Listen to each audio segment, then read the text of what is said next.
کلام تلاوت اور محبوب کریم علیہ الصلوۃ والتسلیم کی بارگاہ مقدسہ میں ہدیہ عقیدت پیش کرنے کے بعد دعا گو ہوں کہ اللہ اپنے حبیب پاک علیہ الصلوۃ والتسلیم کا صدقہ حق اور سچ کہنے کی توفیق عطا فرمائے، اور جو آیات مقدسات اور احادیث مبارکہ تلاوت کرنے کا شرف حاصل کروں، اللہ اپنے حبیب کا صدقہ صحیح ترجمہ اور تشریح کرنے کی توفیق نصیب فرمائے۔ میں نے سورہ یونس کی آیہ مبارکہ 62، 63 اور 64 کی تلاوت کرنے کا شرف حاصل کیا ہے۔ ارشاد باری تعالیٰ ہے الا ان اولیاء اللہ لا خوف علیہم ولا هم یحزنون، خبردار بے شک اولیاء اللہ پر نہ کوئی خوف ہے اور نہ وہ رنجیدہ اور غمگین ہوں گے۔ وہ ایسے لوگ ہیں الذین آمنوا وکانوا یتقون، جو ایمان لائے اور ہمیشہ تقوی شعار رہے۔ لہم البشریٰ فی الحیات الدنیا وفی الآخرہ، ان کے لیے دنیا کی زندگی میں عزت مقبولیت کی بشارت ہے، اور آخرت میں بھی مغفرت اور شفاعت کی۔ لا تبدیل لکلمات اللہ ذالک هو الفوز العظیم، یا پھر دنیا میں بھی نیک خوابوں کی صورت میں پاکیزہ روحانی مشاہدات ہیں، اور آخرت میں بھی حسن مطلق کے جلوے اور دیدار ہے۔ اللہ کے فرمان بدلہ نہیں کرتے، یہی وہ عظیم کامیابی ہے۔ سامعین ذویل احترام والاحتشام، اللہ تعالی دنیاوی نعمتیں اپنی تمام مخلوقات کو عطا فرماتا ہے۔ اس نے مومن کافر ہر ایک کی روزی اپنے ذمہ کرم پر لے رکھی ہے۔ جہاں اس نے جلیل القدر نبی سیدنا سلیمان علی نبینا علیہ الصلوۃ والسلام کو بے مثال بادشاہی عطا فرمائی تھی، وہیں پر اللہ نے اپنے نافرمان فرعون، نمرود، حامان، شداد، یہ جتنے بھی تھے ان کو بھی حکومت دی۔ یہی صورتحال دیگر دنیاوی نعمتوں کی بھی ہے، مگر اللہ کی بارگاہ سے اعزاز، تکریم، قرب اور محبوبیت اور اخروی نعمتیں صرف اللہ ایمان والوں کو ہی نصیب کرتا ہے۔ اللہ تعالیٰ کی طرف سے جو قرب اور محبوبیت عطا ہوتی ہے اس کے کئی درجے ہیں۔ پہلے نمبر پر محبوبیت کا ایک درجہ وہ ہے جو ہر ایمان والے کو نصیب ہے، کیونکہ حدیث مبارکہ میں یہ فرمان رسول ہے کہ اللہ پر ایمان، یا اللہ تعالیٰ ایمان صرف اس سے دیتا ہے جس سے محبت فرماتا ہے۔ ہم اور آپ مسلمان ہیں، ہمیں ایمان دیا ہے تو یہ اس کی محبت کا ایک ثبوت ہے کہ اللہ ہم سے محبت کرتا ہے۔ حضرت سیدنا عبداللہ ابن مسعود رضی اللہ تعالیٰ عنہ سے مروی ہے کہ مصطفیٰ جان رحمت صلی اللہ علیہ وسلم نے فرمایا ان اللہ قسم بینکم اخلاقکم کما قسم بینکم ارزاقکم وان اللہ لیعطی الدنیا من احب ومن لا يحب ولا يعطي الدین الا من احب فمن اعطاه الدین فقد احبہ، یعنی جس طرح اللہ تعالیٰ نے تمہارے درمیان مالوں کو ایک معین مقدار میں تقسیم فرمایا ہے، کسی کو 200 دے دیا، کسی کو 400 دے دیا، کسی کو 4000 دے دیا، کسی کو 4 لاکھ دے دیا، کسی کے پاس 4 کروڑ، کسی کے پاس اس سے بھی زیادہ ہیں۔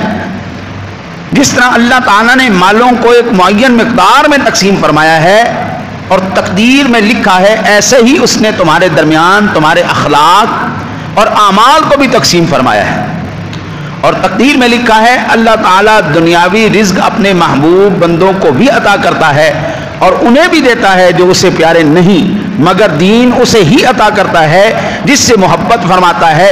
چنانچہ اللہ وحدہ لا شریک نے دین عطا کیا جس کو وہ ضرور اس سے محبت فرماتا ہے. یہ المستدرک علی الصحیحین 3671 نمبر پر روایت موجود ہے.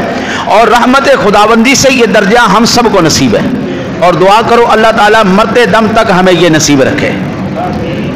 ایمان کی دولت اللہ تعالیٰ ہمیں مرتے دم تک نصیب رکھے، ہمارا خاتمہ ایمان پر فرمائے. کتنے خوش نصیب لوگ ہیں یار جو نماز پڑھتے پڑھتے اللہ کی بارگاہ میں حاضر ہو جاتے ہیں. کتنے خوش نصیب ہیں جو قرآن پڑھتے، کو ذکر کرتے، کو ورد وظائف کرتے، کو حضور کی نعت پڑھتے. ہاں جی، میں نے یہ چند سال پہلے ایک قاری صاحب کو دیکھا، وہ قرآن کی تلاوت کر رہے تھے. الذی خلق الموت والحیات لیبلوکم ایکم احسن عملا، کہ اللہ تعالیٰ نے زندگی اور موت کو اس لیے پیدا فرمایا ہے تاکہ آزما سکے تم میں سے نیک عمل کون کرتا ہے. جیسے ہی اس قاری صاحب نے یہ تلاوت مکمل کی وہیں پر اس کی روح پرواز ہو گئی. ہاں جی، علماء کرام حضور کا ذکر کرتے کرتے کرتے اسٹیج میں وہیں پر ان کی روح قبض ہو گئی. مدینہ منورہ میں یہ چند سال پہلے جب پابندیاں نہیں تھیں، ایک نمازی نماز پڑھتے پڑھتے سجدے میں اس کی روح پرواز کر گئے. میں کہوں جی سبحان اللہ، مسجد نبوی ہو، سجدے کی حالت ہو، اللہ کے حبیب کا گھر ہو، ہاں جی، اور اس کے محبوب کریم علیہ الصلوۃ والسلام کا در ہو، اور جہاں پر 24 گھنٹے اللہ کے فرشتوں کا نزول ہوتا ہو، درود و سلام ذکر و اذکار کا ورد ہوتا ہو، وہاں پر سجدے میں جا کر بندے کی روح پرواز کرے تو سبحان اللہ کتنی شاندار موت ہے جی. ہاں جی، اللہ ایسی موت ہم سب کو نصیب فرمائے. یہ ہو گیا جی پہلا درجہ. اب دوسرا درجہ ہے قرب الہی کا. اس سے اعلیٰ درجہ وہ ہے جو خاص مومنوں کو عطا کیا جاتا ہے. باقی مسلمانوں کو بنسبت یہ زیادہ پیارے ہوتے ہیں باقی مسلمانوں کی نسبت، اور انہیں ملنے والا قرب عام مومنوں کو نصیب نہیں ہوتا. نہ جانے یہ درجہ ہمارے مقدر میں ہے یا نہیں. یہ ہو گیا دوسرا درجہ. تیسرا درجہ مخلوق میں سب سے زیادہ قرب اور محبوبیت اللہ نے اپنے انبیاء کرام علیہ السلام کو عطا فرمائی ہے، اور ان میں سب سے اعلیٰ، عرفہ، اونچی، بلند، عظمت والی، شان والی جو رب نے اپنے محبوبیت کی سند عطا فرمائی ہے وہ تیرے میرے سونے جناب محمد الرسول اللہ صلی اللہ علیہ وسلم کی ذات گرامی کو اس نے محبوبیت کا اور وہ عظمت اور شان اور قرب کا مقام عطا فرمایا. اب یہ درجہ کسی اور کو قیامت تک نصیب نہیں ہوگا. حضور کو عطا فرمانے کے بعد اللہ نے دروازہ بند کر دیا ہے. اب وہ محبوبیت، وہ مقام، وہ قرب، وہ عظمت، وہ شان جو اپنے محبوب کو عطا فرمائی ہے بس اب کسی کو نہیں مل سکتی، وہ صرف حضور کا خاصہ ہے. جو انبیاء کرام اولو العزم رسول، تمام رسول اعظام کو جو عطا کر دیا گیا اب وہ قیامت تک کسی اور کو نہیں عطا کیا جا سکتا. یہ تیسرا درجہ ہے. چوتھے نمبر پر سب سے زیادہ محبوبیت و قرب رب کریم نے جناب رسالت مآب صلی اللہ علیہ وسلم کو عطا فرما کر اب یہ اعلان کر دیا ہے گویا کہ آنے والوں میں اور نہ پچھلوں میں یہ درجہ مقام کسی کو نصیب نہیں ہوگا. بھائی دیکھیں نا، آدم علیہ السلام سے لے کے عیسیٰ علیہ السلام تک جتنے انبیاء کرام علیہ السلام آئے تقریباً 1,24,000 کم و بیش جتنے بھی تشریف لائے، یہ تمام کے تمام ایک ہی چیز کی دعوت دیتے رہے، لا الہ الا اللہ. سب کا مشن ایک رہا. سادہ لفظوں میں اگر میں ترجمہ کروں تو اللہ ایک ہے. یہ سادہ سا ترجمہ ہے. اللہ آدم علیہ السلام سے لے کے عیسیٰ علیہ السلام علی نبینا علیہ السلام، ان سے سوال کیا جائے یہ بتائیے قبلہ کیا آپ یہ جو کہہ رہے ہیں اللہ ایک ہے، آپ نے اللہ کو دیکھا ہے؟ تو ہر ایک نبی کا ایک ہی جواب ہوگا نہیں، ہم نے اللہ کو نہیں دیکھا۔ حضرت موسیٰ کلیم اللہ علی نبینا علیہ السلام کا تذکرہ قرآن پاک میں موجود ہے۔ پاک پروردگار عالم مجھے اپنا دیدار عطا فرما۔ رب کائنات نے فرمایا قال لن ترانی ولكن انظر الى الجبل فإن استقر مكانه فسوف ترانی۔ سادہ لفظوں میں بالکل سادہ سادہ ترجمہ، پیارے موسیٰ علیہ السلام بے شک ہم نے آپ کو کلیم اللہ بنایا ہے، آپ سے ہم نے کلام کیا ہے، آپ ہمارے کلام کی چاشنی کی وجہ سے ہمارا دیدار کرنا چاہتے ہیں، لیکن پیارے کلیم اللہ یہ یاد رکھیے میرا دیدار کرنا ہر کس و ناقص کا کام نہیں، میرا دیدار کوئی نہیں کر سکتا۔ قال لن ترانی، یہ ایک الگ موضوع ہے، اس کو چھیڑا تو اور طرف بات نکل جائے گی، لیکن جب میرے سونے نبی کی باری آئی، ادھر پیارے موسیٰ علیہ السلام اللہ سے دعائیں کر رہے ہیں یا اللہ اپنا دیدار کرا دے۔ قال رب ارنی انظر الیک، رب کریم کا جواب آ رہا ہے قال لن ترانی۔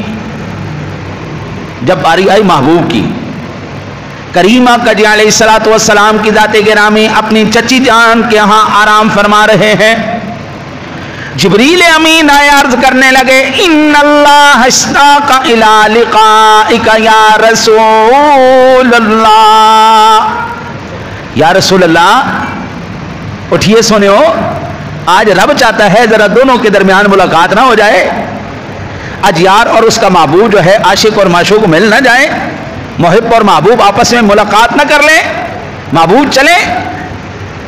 سامعین ذویل احترام والاحتشام، خود تمنا کرنا یہ اور ہے، کسی کو اپنے پاس خود بلانا یہ اور بات ہے جناب۔ دیدار کی تمنا کرنے والا بھی بڑی شان والا تھا، لیکن اس کی شان، اس کی عظمت کی کیا ہی کہنے، جو آرام فرما رہا ہو رب سونا کہ آ سونے آ کے دیدار تو کر جا۔ میاں صاحب فرماتے ہیں لکھ ہزار بہار حسن دی اندر خاک سمانی، اجئی پریت لا محمد کے جگ وچ گوے کہانی۔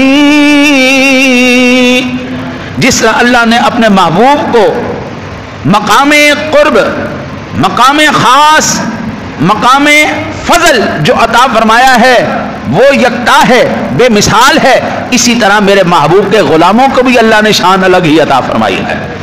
14 صدیاں گزر جانے کے بعد بھی آپ کو کسی کا نام یاد رہے نہ رہے، آپ کو بلال حبشی کا نام ضرور یاد رہے گا۔ حضور کے 1,24,000 سے زیادہ صحابہ کرام آپ کی حیات مبارکہ میں تھے، آپ کو کسی کا نام یاد رہے نہ رہے، صدیق اکبر کا نام یاد رہے گا، عمر فاروق اعظم کا نام یاد رہے گا، عثمان غنی کا نام یاد رہے گا۔ اور بابا یہ وہ ہستیاں تھیں جنہوں نے اپنا سب کچھ لٹا دیا سونے پر، اور سونے علی کو تو پھر اہل بیت کے ضمن میں ہر کوئی یاد کرتا ہے نا جی۔ حضرت سلطان العارفین سلطان باہو رحمت اللہ تعالی علیہ کی ذات گرامی فرماتے ہیں اتی لعنت دنیا تائیں اور ساری دنیا دارا ہو جیرا صاحب دے خرچ نہ کیتی اور لین غضب دیا مارا ہو پیواں کولوں پتر کو ہاوے اور بھٹ دنیا مکارا ہو جنہ ترک دنیا دی کیتی او لین باغ بہاراں